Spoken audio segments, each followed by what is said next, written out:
લેશે મુલાકાત। ગૃહ રાજ્યમંત્રી હર્ષ સંઘવી વડોદરા જવા રવાના થશે।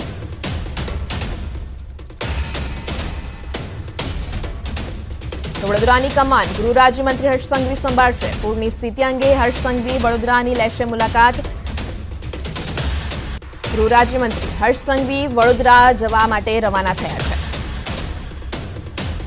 પૂરની સ્થિતિ અંગે ગૃહ રાજ્યમંત્રી લેશે વડોદરાની મુલાકાત। હર્ષ સંઘવી વડોદરા જવા રવાના થશે। વડોદરાની કમાન ગૃહ રાજ્યમંત્રી હર્ષ સંઘવી સંભાળશે। પૂરની સ્થિતિ અંગે હર્ષ સંઘવી વડોદરાની લેશે મુલાકાત। પૂરની સ્થિતિ અંગે ગૃહ રાજ્યમંત્રી હર્ષ સંઘવી વડોદરાની મુલાકાત લેશે। હર્ષ સંઘવી વડોદરા જવા રવાના થશે।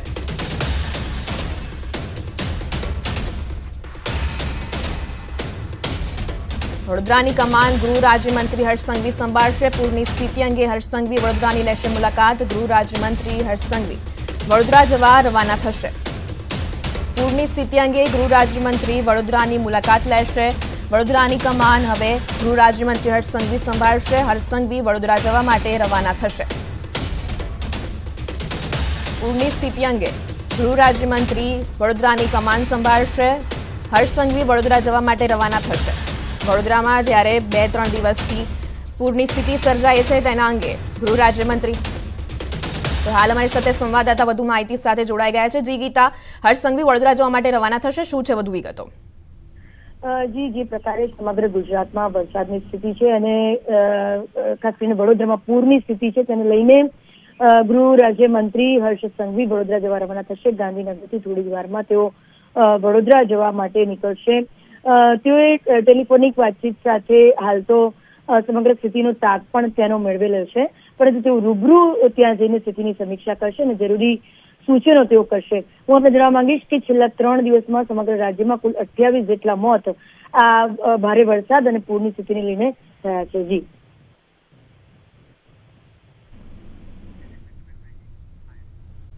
નદીના પાણીના પ્રકોપથી લોકો થરથર કાંપી રહ્યા છે।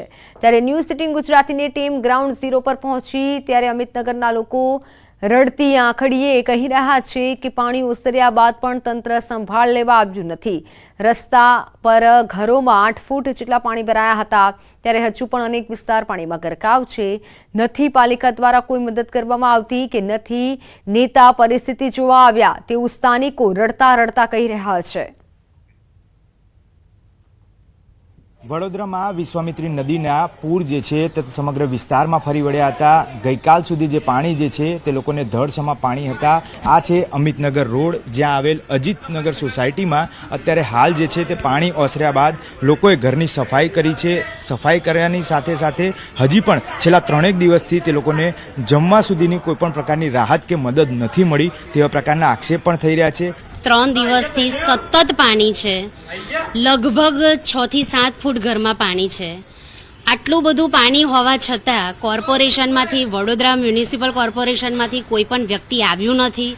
3 દિવસથી લાઇટ નથી, બાળકોને પણ સુદ્ધા જમવાનું કે નાસ્તો કે એવું કોઈ જ પ્રકારની અમને મદદ મળી નથી। ક્યારે પણ કોઈ પણ ટાઈપની મદદ નથી કરી। અમારા બાળકો નાના નાના છે, એ લોકો પણ ખાધા પીધા વગર રડી રડીને સૂઈ ગયા છે। તેમ છતાં લાઇટ નથી, ખાવાનું નથી, પાણી નથી, પાણીની બોટલ સુદ્ધા પહોંચાડવાની જવાબદારી અમે લીધી નથી। અમે એમને જોયા કરતા હતા કે કોઈ પણ મદદ અમને કરશે, એ લોકો અંદર સુદ્ધા આવ્યા નથી। તંત્રને અમને એટલું જ કહેવામાં આવશે કે અમને આર્થિક સહાયતા કરો, અને અમે આ વખતે કોઈ પણ ટાઈપનો ટેક્સ ભરવા માંગતા નથી અને અમને બને ત્યાં સુધી સહાયની ખરેખર જરૂર છે। અમારું બધું જ પાણીમાં જતું રહ્યું છે, બધું ઘર વખરી, બધું જ ખાવા સુદ્ધાનું અનાજ પણ નથી। હવે અમે એટલા બધા ગુસ્સે થયા છીએ કે હવે અમારે વોટિંગ એ ના જોઈએ, અમારે કશું જોઈએ જ નહીં કે હું તો સિંગલ રહું છું, મારે ગળા સુધી પાણી હતું, હું ઘરમાંથી બહાર નીકળી આજે હું જતી રહી હોત, મારો જીવ જતી રહ્યો તો તંત્રને શું જવાબદારી હતી? થોડુંક તો તંત્રએ તકની લેવી જોઈએ ને। બિલકુલ, તો આ હતા અમિતનગર પાસે આવેલું જે અજીતનગર રોડ છે ત્યાં આગળની મહિલાઓ, જેમનો રોષ જે છે તે અત્યારે હાલ વ્યક્ત કરી રહ્યા છે। તંત્ર દ્વારા કોઈપણ પ્રકારની કામગીરી કે મદદ નથી પહોંચાડવામાં આવી રહી। પાણી જે છે તે ગળાડૂબ પાણી હતા અને તેને પગલે લોકો તેમના પ્રથમ માળે રહેવા માટે પણ મજબૂર બન્યા। કેમેરામેન ખેંગાર રાઠોડ સાથે મૌલિક દામેચા, ન્યૂઝ 18 ગુજરાતી, વડોદરા। જળતાંડવ સર્જાયો છે। આર્મીની ટીમ જામરાવલ ગામમાં આવી, નીચાણવાળા વિસ્તાર પાણીમાં ગરકાવ થયા હતા। ન્યૂઝ 18 ગુજરાતીની ટીમ ગ્રાઉન્ડ પર પહોંચી છે। રસ્તા પર ભયંકર નદી વહી રહી છે. હજી પણ વરસાદનો કહેર યથાવત છે. અનેક વિસ્તાર સંપૂર્ણ પાણીમાં ગરકાવ જોવા મળી રહ્યા છે. જામરાવલ ગામમાં વર્તુ નદી પાસે નીચાણવાળા ભાગમાં 8 લોકોને બચાવવા માટે આર્મીની ટીમ પહોંચી હતી. જામરાવલમાં આપ જોઈ રહ્યા છો આર્મીની ટીમ પહોંચી છે. આર્મીની ટીમ ખાસ કરીને અહીંયા મદદ માટે પહોંચી છે. હજુ પણ આગળ એટલું બધું પાણી છે કે લોકોને મદદની જરૂર પડે તેવી પરિસ્થિતિ છે. ન્યૂઝ 18 ગુજરાતી પહોંચ્યું. ત્યાં બાદ 1 કલાક બાદ આપ જોઈ રહ્યા છો આર્મીની ટીમ પણ અહીં પહોંચી ચૂકી છે કે જ્યાં લોકોની મદદ કરી રહી છે. પાણીનો ફોર્સ એટલો ધીમે ધીમે વધી રહ્યો છે. વર્તુ ડેમના પાણી અહીંયા ગામમાં એવા ફેલાયા છે કે લોકો છે આ પરિસ્થિતિ વચ્ચે પોતાના બાળકોને અહીંથી પસાર થઈ રહ્યા. તો તે પરિસ્થિતિમાં આપ જોઈ રહ્યા છો કેવી રીતે આર્મીની ટીમ પણ અહીં તૈનાત છે. હજુ નીચાણવાળા વિસ્તારમાં ખૂબ જ પાણી ભરાયેલા છે અને તેને કારણે ખાસ કરીને લોકો છે એમની પરેશાની વધી રહી છે અને તપાસ છે તેની સાથે આપ જોઈ રહ્યા છો કે મેડિકલ ટ્રીટમેન્ટની કોઈ જરૂર હોય કે પછી કોઈ ફૂડની જરૂર હોય તો આર્મીની ટીમ છે એ પણ પહોંચી ચૂકી છે. જેસીબી પણ અહીં જોઈ રહ્યા છો કે કોઈ મકાન હોય તેની સાથે કોઈ કાટમાળ કોઈ દબાઈ ગયો હોય તો તેની માટેની જેસીબીની મદદ પણ અહીં ધીમે ધીમે હવે પહોંચી રહી છે. ટ્રેક્ટર દ્વારા પણ ખાસ કરીને અંદર નીચાણવાળા વિસ્તારની અંદર જો કોઈ મદદ જોઈતી હોય તો અહીં ધીમે ધીમે હવે મદદ પણ પહોંચી રહી છે. કેમેરામેન અમિત શર્મા સાથે દીપિકા કુમાર, ન્યૂઝ 18 ગુજરાતી, જામરાવલ. જામરાવલ ગામમાં આર્મીની એક ટીમ પહોંચી છે. આપ જોઈ રહ્યા છો કે જબલપુરથી આ ટીમ આવી છે અને જે રીતે જામરાવલ ગામમાં તમામ લોકોને સહાય મેળવવા માટે મદદમાં આવી છે, પરંતુ તમામ લોકોને સહાય કેવા પ્રકારની જોઈએ છે તેની સૌપ્રથમ તપાસ કરવામાં આવશે, કારણ કે ફૂડ વિતરણ પણ કરવામાં આવશે. સાથે લોકોને અહીં પરિસ્થિતિનો તાગ મેળવીને અહીં અંદર ગામની અંદર કેટલું પાણી ભરાયેલું છે, મેડિકલ સુવિધા કેવી રીતે જોઈએ છે, જે પાણી જે જગ્યા પર લોકો ફસાઈ ગયા હોય છેલ્લા 3 રાતથી તેઓ કોઈ પણ સુવિધા વગર રહેતા હોય તમામ લોકોને બહાર કાઢવા માટે ટીમ અહીં પહોંચી છે. ટીમ સાથે પણ વાતચીત કરવાનો એક પ્રયત્ન કરીશું, પરંતુ અત્યારે જે પરિસ્થિતિ છે ગામની અંદર નીચાણવાળા વિસ્તારની અંદર વર્તુ ડેમના પાણી ઘૂસ્યા અને ત્યારબાદ એની પરિસ્થિતિ ખૂબ જ વિકટ થઈ. લોકો સાથે વાતચીત કરવાનો એક પ્રયત્ન કરીશું, આर्मी टीम साथ बातचीत करवानो एक प्रयत्न करें. मुझे बताइए किस तरीके से लोगों की मदद के लिए आप आए हैं, कहाँ से आए हैं? नमस्कार और जय हिंद. मैं कैप्टन विशाल भारती जामनगर मिलिट्री स्टेशन से आया हूँ.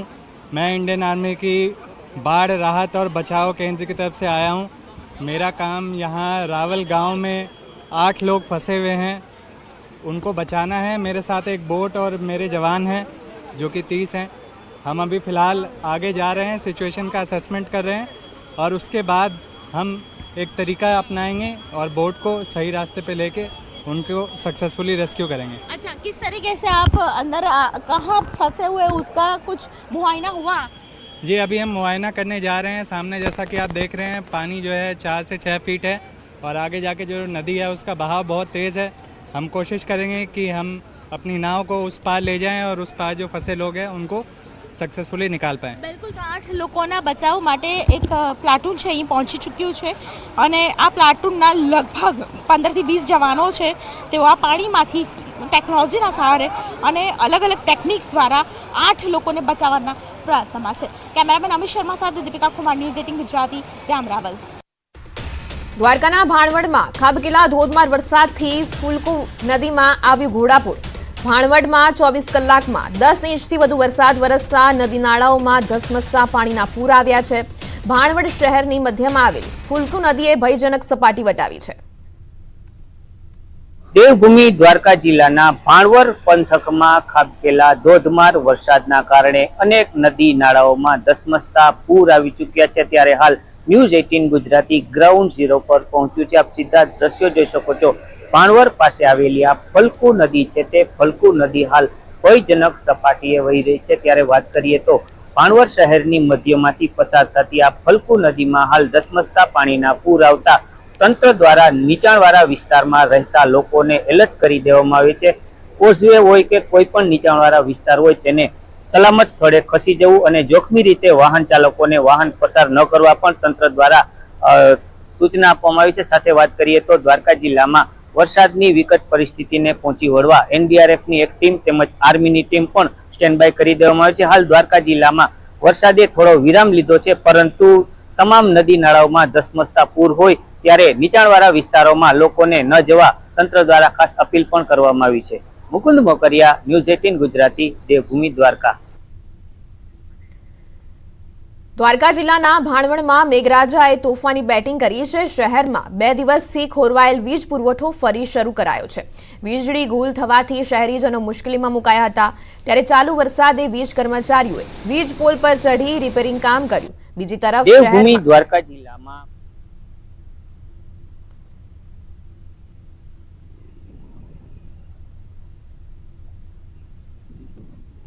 દેવભૂમિ દ્વારકા જિલ્લામાં ભારે વરસાદના કારણે અનેક શહેરોમાં પાણી ભરાઈ ચૂક્યા છે। ત્યારે હાલ ન્યૂઝ 18 ગુજરાતી દ્વારકા જિલ્લાના ભાણવડ શહેરમાં પહોંચ્યું છે, ત્યારે ભાણવડ શહેરમાં વીજ પુરવઠો પણ ખોરવાઈ ગયો હોય ત્યારે હાલ ચાલુ વરસાદે ભાણવડ શહેરમાં વીજ કર્મીઓ દ્વારા હાલ વીજ પુરવઠો પુનઃ શરૂ કરવાની કવાયત હાથ ધરવામાં આવી છે। આપ સીધા દ્રશ્યોમાં જોઈ શકો છો, ભાણવડ શહેરમાં આ જે વીજ કર્મી છે તે વીજ પોલ ઉપર ચડી અને વીજ પુરવઠો પુનઃ શરૂ કરવાના પ્રયત્નો હાથ ધરી રહ્યા છે। ભાણવડ શહેરમાં છેલ્લા 24 કલાકમાં 10 ઇંચથી વધુ વરસાદ ખાબકતા જનજીવન પણ પ્રભાવિત થયું છે। ત્યારે હાલ ભાણવડ શહેરમાં 2 દિવસથી વીજ પુરવઠો ખોરવાયો હોય ત્યારે વીજ કર્મીઓ પણ ચાલુ વરસાદે કામ કરતા જોવા મળ્યા છે। મુકુંદ મોકરિયા, ન્યૂઝ 18 ગુજરાતી, દેવભૂમિ, દ્વારકા।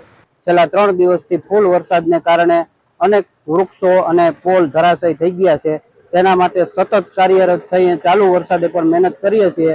થાય એટલું પબ્લિકને પાવર મળે તે રીતે અમે મહેનત કરીએ છીએ અને ચાલુ વરસાદે પણ મહેનત કરીએ છીએ। અત્યારની પરિસ્થિતિ બહુ ખરાબ। આપણા ભાણવડ તાલુકાની અંદર વરસાદ બહુ સારો ઝાઝો પડ્યો, 10 ઇંચ જેવો વરસાદ પડ્યો છે અને આમાં આપણે રોડના કાંઠે જે ગામડા છે આથી આપણે પોરબંદર સુધી વિસ્તાર સુધી એમાં બધે પાણીમાં સાધન નથી નીકળતા, સાધન બંધ, લાઇટે પણ બંધ।